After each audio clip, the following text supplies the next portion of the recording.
स्वागत है आप सभी का रिप्रोडक्शन इन ऑर्गेनिक्स के लेक्चर नंबर 13 में। और लेक्चर नंबर 13 में आज हम बात करेंगे oogenesis की formation of ovum, female gamete का फॉर्मेशन कैसे होगा।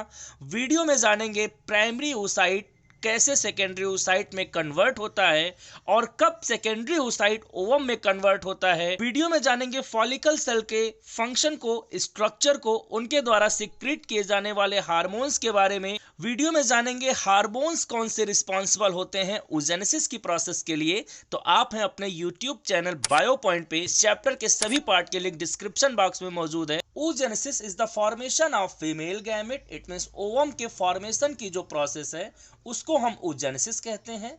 प्लेस कौन सा होगा, तो ओवरी के अंदर oogenesis की प्रोसेस होती है कि oogenesis की प्रोसेस एम्ब्रियोनिक स्टेज में ही स्टार्ट हो जाती है। इमेच्योर एग्स पहले से ही फीमेल के एम्ब्रियो के बनने के समय प्रेजेंट हो जाते हैं। ओवरी में ओवम के बनने की प्रोसेस को समझें तो ओवरी की वॉल जो जर्मिनल इपिथेलियम कही जाती है उसमें डिवीजन होता है। डिवीजन होकर के उगोनिया बनता है।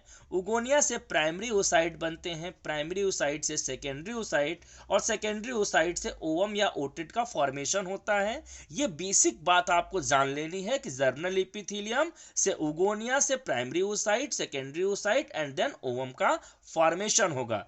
यहाँ पे अगर उगोनिया को समझें, जिसको गैमेट मदर सेल भी कहते हैं, जो कि प्राइमरी oocyte की स्टेज में प्रेजेंट रहता है फीमेल्स के अंदर बिफोर द बर्थ। तो यहाँ पे इनके नंबर को अगर हम लोग समझें, गेस्टेशनल पीरियड इट मींस जब फीमेल बच्चे का उसके मदर के अंदर डेवलपमेंट हो रहा होता है, जिसको कि गेस्टेशन पीरियड कहते हैं। तो इस गेस्टेशन पीरियड के दौरान 7 मिलियन के आसपास प्राइमरी oocyte प्रेजेंट रहते हैं। At the time of birth it means birth से पहले उस फीमेल बॉडी के अंदर, ओवरी के अंदर 1 to 2 मिलियन एम्ब्रियोनिक स्टेज में प्राइमरी oocytes प्रेजेंट रहते हैं। प्यूबर्टी की एज में आते आते जब बच्चा जन्म लेता है और जन्म से लेकर के 13 ईयर की एज तक पहुंचता है, तो प्यूबर्टी की एज में लगभग 5 लाख के आसपास जो है oogonia gamete mother cell primary oocyte present रहते हैं। यहाँ पे बात करें तो during a women's life it means पूरे वुमेन के लाइफ स्पैन के दौरान लगभग 500 मेच्योर oocyte जो है वो रिलीज होते हैं। ओवरी के अंदर ओवेरियन फॉलिकल प्रेजेंट होते हैं। इनकी संख्या 2 लाख to 3 लाख होती है before the birth. And puberty की एज आते आते ईच ओवरी में 60,000 to 80,000 ओवेरियन फॉलिकल रह जाते हैं। ओवेरियन फॉलिकल का फंक्शन बहुत इंपॉर्टेंट है। ये सिक्रीट करते हैं हार्मोन ईस्ट्रोजन को, और इनका सबसे मोस्ट इंपॉर्टेंट फंक्शन है मैचुरेशन। इट मींस जो ये प्राइमरी oocyte सेकेंडरी oocyte से ओवम में कन्वर्ट होगा, इनको नरिशमेंट देने का काम कौन करता है? ओवेरियन फॉलिकल करता है। ओव्यूलेशन में हेल्प करते हैं। तो ओवरी के अंदर ओवेरियन फॉलिकल की संख्या ध्यान रखिएगा 60,000 to 80,000 in each ovary. At puberty primary oocyte की बात करें तो 5 लाख के आसपास जो है क्या होते हैं? प्राइमरी oocytes प्रेजेंट होते हैं। यही प्राइमरी oocyte मेंस्ट्रुअल साइकिल के दौरान रिलीज होकर के मैचुरेशन में जाते हैं और वो सेकेंडरी oocyte में कन्वर्ट होते हैं। और हर एक मेंस्ट्रुअल साइकिल जो कि 28 to 29 डेज की होगी, उस मेंस्ट्रुअल साइकिल में यही प्राइमरी oocyte सेकेंडरी oocyte में कन्वर्ट होकर के ओव्यूलेशन से बाहर आते हैं। oogenesis की प्रोसेस को समझते हैं कि बिफोर बर्थ क्या चीजें होती हैं, एट प्यूबर्टी क्या होता है और फर्टिलाइजेशन के दौरान क्या होता है। तो यहाँ बिफोर बर्थ जर्मिनल इपिथेलियम जो ओवरी के अंदर प्रेजेंट होती है, ओवेरियन वॉल जैसा कि यहाँ आप देख रहे हैं, जर्मिनल इपिथेलियम की लेयर है। ये क्या होता है? उगोनिया में कन्वर्ट होता है। उगोनिया डिप्लॉयड सेल होता है और माइटोसिस डिवीजन करके प्राइमरी oocyte में कन्वर्ट होता है। ये इवेंट बिफोर द बर्थ होगा और प्राइमरी oocyte अभी मैंने नंबर आपको बताया 5 लाख के आसपास जो है प्यूबर्टी की एज आते आते बचे रहते हैं। तो यहाँ एट प्यूबर्टी की बात करें तो ये जो प्राइमरी oocyte जो बिफोर बर्थ बने हैं, ये मैचुरेशन में जाते हैं और ये कन्वर्ट होते हैं सेकेंडरी oocyte में। यहाँ पे देखें तो ये प्राइमरी oocyte डिप्लॉयड से हैप्लॉयड में कन्वर्ट हो जाते हैं। इट मींस यहाँ पे meiosis division, meiosis first division होता है और मियोसिस फर्स्ट डिवीजन से ये सेकेंडरी oocyte का फॉर्मेशन होगा। और सेकेंडरी oocyte के साथ साथ यहाँ पे फर्स्ट पोलर बॉडी बनेगा।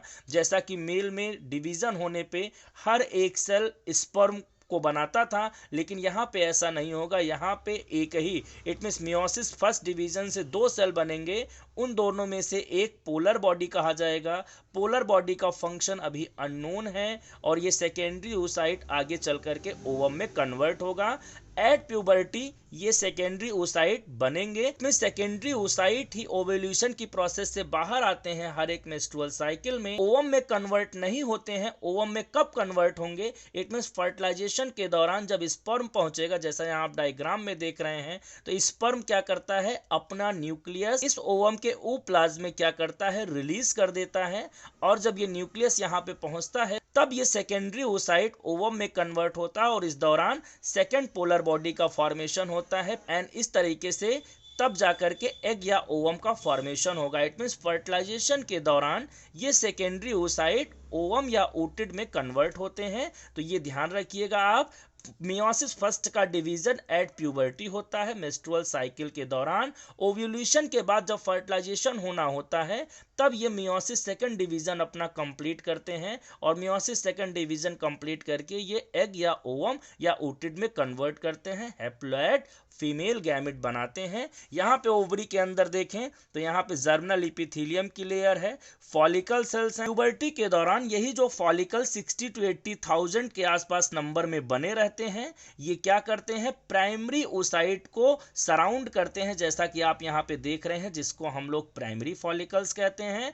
देन प्राइमरी फॉलिकल्स कन्वर्ट होंगे सेकेंडरी फॉलिकल्स में और इसके अंदर क्या मेच्योर हो रहा है, तो ये जो प्राइमरी oocyte है वो कन्वर्ट हो रहा है सेकेंडरी oocyte में। Secondary follicle with the secondary oocyte convert होगा टर्शियरी फॉलिकल में, जैसा कि आप देख रहे हैं। यहाँ पे एक फ्लूइड फिल हो जाता है जिसको एंट्रियम कहते हैं और इस एंट्रियम के नाते हम लोग ये समझ पाते हैं कि फॉलिकल सेल्स टर्शियरी फॉलिकल की स्टेज में आ गया है। टर्शियरी फॉलिकल सेकेंडरी oocyte के साथ मेच्योर होंगे ग्रेफियन फॉलिकल में। जब ये ग्रेफियन फॉलिकल में कन्वर्ट हो जाते हैं तो ये ओव्यूलेशन के लिए तैयार हो जाते हैं और मेंस्ट्रुअल साइकिल के फर्स्ट डेज से बात करें तो यहाँ तक का इवेंट 14 to 16 डेज के आसपास पहुंच जाता है। यहाँ पे 14 to 16 डेज के बाद ये सेकेंडरी oocyte यहाँ पे रिलीज होगा। सेकेंडरी oocyte ध्यान रखिएगा मेच्योर कब होगा, इट मींस ओवम में कब कन्वर्ट होगा, अपना मियोसिस सेकेंड डिवीजन कब कंप्लीट करेगा, जब फर्टिलाइजेशन की प्रोसेस होनी होगी तब। इट मींस जब स्पर्म पहुंचेगा तब। अगर स्पर्म नहीं पहुंचता है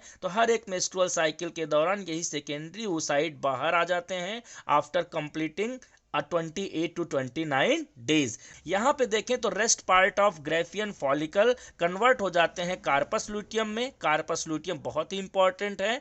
कार्पस लूटियम क्या करेगा, प्रोजेस्टेरॉन हार्मोन का सिक्रेशन करेगा और ये प्रोजेस्टेरॉन हार्मोन इम्प्लांटेशन के लिए यूटेरस के इंडोमेट्रियम की वॉल को थिक करेगा, क्योंकि वहां पे इम्प्लांटेशन होना है, गेस्टेशन पीरियड चलना है, वहां पे एम्ब्रियोजेनेसिस होना है, ऑर्गेनोजेनेसिस होना है। इस तरीके से कार्पस लूटियम इम्प्लांटेशन के लिए प्रोजेस्टेरॉन हार्मोन का सिक्रेशन करता है। और कार्पस लूटियम अगर फर्टिलाइजेशन की प्रोसेस नहीं होता है तो धीरे धीरे ये भी डिजनरेट हो जाता है, जैसा कि आप देख रहे हैं। और अगेन नेक्स्ट मेंस्ट्रुअल साइकिल की यहाँ पे बिगनिंग हो जाती है। हर एक मेंस्ट्रुअल साइकिल में ओवम इस तरीके से सेकेंडरी oocyte के फॉर्म में रिलीज होती है। अगले वीडियो में बात करेंगे फर्टिलाइजेशन की, इम्प्लांटेशन की। वीडियो में अंत तक बने रहने के लिए आपका सहृदय से धन्यवाद।